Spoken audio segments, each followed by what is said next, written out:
जब महाभारत समाप्त हो चुकी थी तो पांचों पांडवों ने श्री कृष्ण से पूछा कि अगला आने वाला युग और कलयुग कैसा होगा।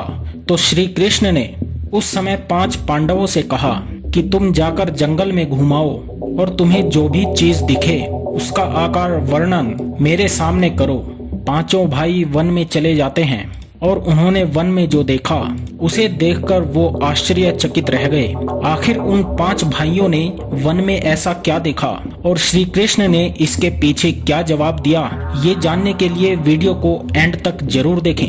पहले भाई ने बताया कि उसने एक बड़े से पंछी को देखा जिसके पंखों पर वेदों की रचना लिखी हुई थी, लेकिन वो जानवरों का मांस खा रहा था। जब अर्जुन ने बताया कि उन्होंने जंगल में ऐसा कुछ देखा तो श्री कृष्ण ने इसके वर्णन में कहा कि कलयुग में ऐसे ही कुछ लोग होंगे जिन्हें बुद्धिमान कहा जाएगा, लेकिन वो दूसरों का नुकसान करने के लिए हमेशा तत्पर रहेंगे और अपना फायदा किसी न किसी तरह से निकलवाने की कोशिश करेंगे। दूसरे भाई ने बताया कि उन्होंने देखा कि एक बड़ा सा पर्वत गिरकर धरती पर आ रहा था और वो एक बड़े वृक्ष से भी नहीं रुका, लेकिन आगे चलकर एक छोटे से पौधे ने उसे रोक दिया। इस पर श्री कृष्ण ने जवाब देते हुए कहा कि कलयुग में सभी की मति मारी जाएगी और वो सिर्फ धन के पीछे भागेंगे और धन रूप में वृक्ष कभी भी उनकी बुद्धि को ठीक नहीं कर पाएगा और उनके मन को शांत नहीं कर पाएगा। अगर वो छोटे से पौधे यानी कि हरि के नाम के बदले उसी समय उनकी समस्या का निवारण हो जाएगा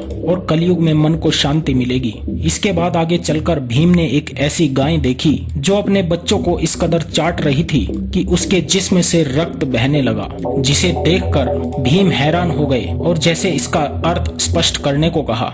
श्री कृष्ण ने बताया कि कलयुग में लोग अपने बच्चे से इतना प्यार करेंगे कि उनके प्यार के चलते बच्चों का विकास ही रुक जाएगा और कलयुग में बच्चे विकासशील नहीं होंगे, ये माता पिता के प्रेम में ही फंस कर रह जाएंगे। अगर किसी का पुत्र साधु बन जाता है तो उसके दर्शन करेंगे लोग, लेकिन खुद का पुत्र साधु बन जाए तो बैठकर रोएंगे लोग और निराश होंगे कि आखिर उनके पुत्र ने ऐसा क्यों किया। इसके बाद श्री कृष्ण ने कहा कि तुम्हारे पुत्र हमारे नहीं बल्कि उनकी पत्नियों की अमानत हो जाएंगे और बेटियां उनके पतियों की और आत्मा भगवान के हवाले हो जाएगी और शरीर मिट्टी में मिल जाएगा। इसके बाद जंगल में उन्होंने 2 सूंड वाले हाथी को देखा, इसीलिए श्री कृष्ण से स्पष्ट करना चाहा। तो श्री कृष्ण ने कहा कि कलयुग में ऐसे ही दोगले लोग होंगे जिनके हाथ में सत्ता होगी और वो कहेंगे कुछ और करेंगे कुछ और इसी तरह से वो मासूम लोगों का शोषण करेंगे। सहदेव ने देखा कि जंगल में बहुत सारे कुएं थे, इनमें से एक बीच का कुआं था